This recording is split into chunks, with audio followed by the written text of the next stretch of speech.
Hey everyone, so what if the story of human evolution you learned in school is wrong? And I don't just mean a little bit incomplete, I mean fundamentally mistaken.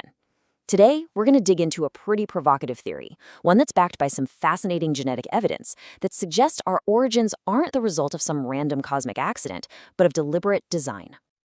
It all comes back to this one huge question. Who are we? Now, that might sound a little philosophical, but think about it. The story we tell about where we come from, well, it shapes everything. It shapes how we treat each other, and it even shapes the limits we put on what we think we are capable of. There's this great quote from the author Scott Turow that really nails it. Who are we but the stories we tell ourselves and believe? For the last century and a half, science has handed us one main story about our origins. But what happens when new evidence starts to pop up that seems to directly contradict that story? And that big story, the one we all know, is of course Darwin's theory of evolution. I mean, it's been the bedrock of biology for generations. But according to the source for this explainer, Gregg Braden's book Human by Design, there's a wave of new evidence from genetics and the fossil record that's putting this whole narrative under some really serious scrutiny. So what's the real difference we're talking about here? Well, the old story, the Darwinian one, it's a story of competition, of conflict, and just random chance. But this new story that's emerging from the data, it suggests something way more radical. It's a narrative built on cooperation, on possibility, and get this, even on intentionality. Okay, so let's dive into the actual evidence. The argument kicks off right where Darwin himself started, with the fossil record. Right, so the core idea of the theory, the one we all learned, is that we are the product of slow, gradual changes over these massive stretches of time. A straight line from simple to complex. This is the absolute cornerstone that everything else is built on. But here's what's so striking. Darwin himself pointed out the biggest hole in his own theory.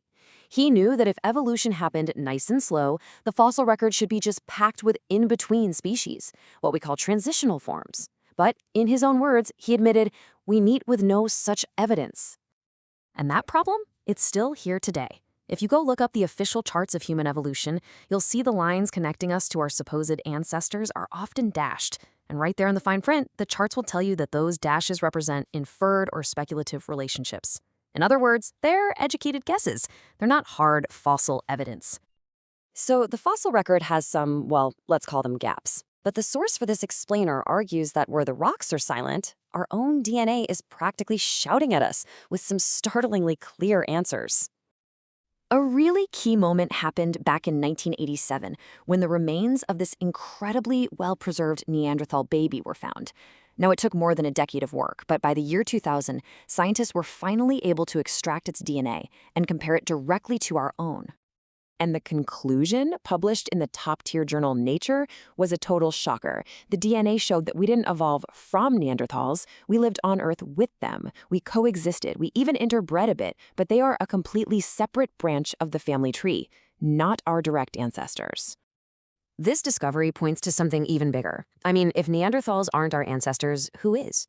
The genetic data shows that our species, what scientists call anatomically modern humans, we just appeared on Earth, suddenly, about 200,000 years ago.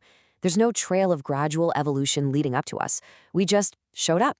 And what's even crazier is that our core DNA hasn't really changed since then. So, how is that even possible? Well, the source material points to a really specific feature deep inside our genetic code, something that's unique to us and sets us apart from every single other primate out there. It's called human chromosome 2. It's our second biggest chromosome, and let me tell you, this thing is an absolute powerhouse. It's responsible for the very traits that make us human: our gigantic neocortex, our ability to use complex language, rational thought, empathy, even self-control. Seriously, without this chromosome, we just wouldn't be us. So where do we get it? Okay, this is where it gets really wild.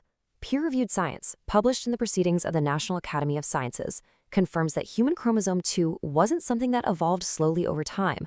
Nope. It was created when two completely separate ancestral chromosomes fused together end to end. And this wasn't some messy, random car crash. It was an incredibly precise, multi-step process. First, you have two chromosomes that merge perfectly, end to end. Then, any conflicting genetic code was basically snipped out or just turned off. And finally, This new combined structure was stabilized into a brand new chromosome. And this right here is the heart of the argument. An event with this level of precision, happening so suddenly and resulting in such a massive leap forward in potential, well, it just doesn't look like a random accident. According to the source, it looks deliberate. It looks like it was engineered. So if the evidence is pointing away from random evolution, then where is it pointing?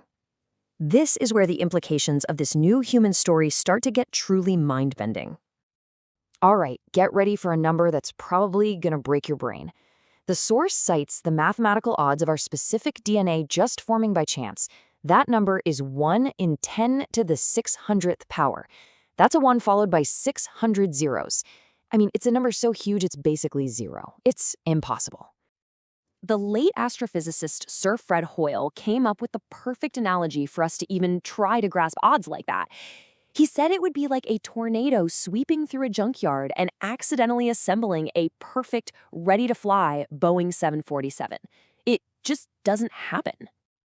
And this is really the ultimate takeaway from the source's argument. If our origin wasn't a random accident, then it must have been intentional. And if our existence is the result of intention, well, that implies something pretty profound, that our lives have an inherent purpose. So we end up right back where we started. We are the stories we tell ourselves. If we change our story from one of being a random accident to one of intentional creation, from being just cosmic orphans to being beings with a real purpose, how does that change what we believe is possible? What kind of potential does that new story unlock for us? That's something to think about. Thanks for tuning in.